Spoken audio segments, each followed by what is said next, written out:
ಗಣೇಶನ ಗಲಾಟೆ ವಿರುದ್ಧ ಕೇಸರಿ ಪಡೆ ಕೂಡ ಸಿಡಿದೆದ್ದಿದೆ. ಇವತ್ತು ಬಿಜೆಪಿ ನಾಯಕರಿಂದ ಮದ್ದೂರು ಚಲೋ ಅಭಿಯಾನ ಕೂಡ ಪ್ರಾರಂಭ ಆಗುತ್ತೆ. ಕಲ್ಲು ತೂರಾಟ, ಲಾಠಿ ಚಾರ್ಜ್ ಕೇಸಲ್ಲಿ ಸತ್ಯ ಶೋಧನೆ ಅಂತ ಬಿಜೆಪಿ ನಾಯಕರು ಅಲ್ಲಿಗೆ ವಿಸಿಟ್ ಮಾಡ್ತಾರೆ. ಇದೇ ವೇಳೆ ರಾಜ್ಯ ಸರ್ಕಾರದ ವಿರುದ್ಧ ಬಿಜೆಪಿ ಚಾರ್ಜ್ ಶೀಟ್ ಅನ್ನ ಕೂಡ ಸಿದ್ಧಪಡಿಸಿಕೊಂಡಿದೆ ಅಂತೆ. ಧರ್ಮಸ್ಥಳ, ದಸರಾ, ಚಾಮುಂಡಿ, ಈಗ ಗಣೇಶ ವಿಸರ್ಜನೆಯ ಸರದಿ.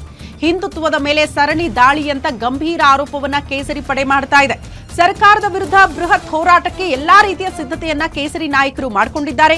ಗಣೇಶನ ಗಲಾಟೆ ವಿರುದ್ಧ ಕೇಸರಿ ಪಡೆ ಆ ಮೂಲಕ ಸಿಡಿದೆದ್ದಿದ್ದು ಜಸ್ಟ್ ಮಂಡ್ಯದ ಮದ್ದೂರು ವಿಚಾರವನ್ನ ಮುನ್ನೆಲೆಯಲ್ಲಿ ಇಟ್ಕೊಂಡು ಹೋರಾಟಗಳನ್ನ ಮಾಡ್ತಾ ಇಲ್ಲ, ಬದಲಾಗಿ ಸತತವಾಗಿ ಹಿಂದೂ ಭಾವನೆಗಳ ಮೇಲೆ ಯಾವ ರೀತಿ ಧಕ್ಕೆ ಆಗುವ ಕೆಲಸಗಳಾಗ್ತಾ ಇದೆ ಆ ವಿಚಾರಗಳನ್ನ ಲಿಸ್ಟ್ ಮಾಡಿಕೊಂಡು ರಾಜ್ಯ ಸರ್ಕಾರದ ವಿರುದ್ಧ ಮುಗಿಬೀಳುವ ಪ್ರಯತ್ನ ಕೇಸರಿ ನಾಯಕರು ಮಾಡ್ತಿದ್ದಾರೆ ಅಂತ. ಧರ್ಮಸ್ಥಳ ಆಯ್ತು, ದಸರಾ ಆಯ್ತು, ಗಣೇಶ ವಿಸರ್ಜನೆಯ ವಿಚಾರವನ್ನ ಮುಂದಿಟ್ಕೊಂಡು ಕೇಸರಿ ನಾಯಕರು ರಾಜ್ಯ ಸರ್ಕಾರವನ್ನ ಕಟ್ಟಿ ಹಾಕಬೇಕು ಅನ್ನುವಂತಹ ಪ್ರಯತ್ನಗಳು ಸತತವಾಗಿ ಆಗ್ತಾ ಇದೆ. ನಿನ್ನೆಯೂ ಕೂಡ ಅಷ್ಟೇ, ಬೆಳಗ್ಗೆ ಅಲ್ಲಿ ಹಿಂದೂ ಕಾರ್ಯಕರ್ತರು ಹೋರಾಟ ಮಾಡ್ತೀವಿ, ಪ್ರತಿಭಟನೆ ಮಾಡ್ತೀವಿ ಅಂತ ಜಮಾವಣೆಗೊಂಡಿದ್ರು. ಬಟ್ ಇದ್ದಕ್ಕಿದ್ದಂತೆ ಕೇಸರಿ ನಾಯಕರ ಎಂಟ್ರಿ ಆಗಿತ್ತು ಆ ಹೋರಾಟಕ್ಕೆ. ಪ್ರತಾಪ್ ಸಿಂಹ ಅವರು ಕೂಡ ವಿಸಿಟ್ ಮಾಡ್ತಾರೆ ಸ್ಪಾಟ್ಗೆ. ಅನೇಕ ಬಿಜೆಪಿ ನಾಯಕರು ನಿನ್ನೆ ಮದ್ದೂರಲ್ಲಿ ನೋಡೋದಕ್ಕೆ ಸಿಕ್ಕರು.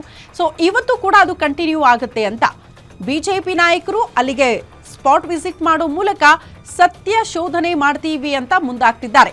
ಅಂದ್ರೆ ಎಕ್ಸಾಕ್ಟ್ಲಿ ಘಟನೆಗೆ ಕಾರಣ ಏನು, ಯಾವ ಉದ್ದೇಶ, ಈ ವಿಚಾರಗಳನ್ನ ಪ್ರಮುಖವಾಗಿ ಗಮನಿಸಬೇಕಾಗುತ್ತೆ ಅಂತ ಅದರ ಸತ್ಯ ಶೋಧನೆ ಮಾಡ್ತೀವಿ ಅಂತ ಬಿಜೆಪಿ ನಾಯಕರು ಸಿದ್ಧತೆ ಮಾಡ್ಕೊಂಡಿದ್ದಾರೆ. ಸೊ ಇವತ್ತು ಕೂಡ ಅನೇಕ ಬೆಳವಣಿಗೆಗಳು ಮದ್ದೂರಲ್ಲಿ ಆಗ್ಲಿಕ್ಕಿದೆ.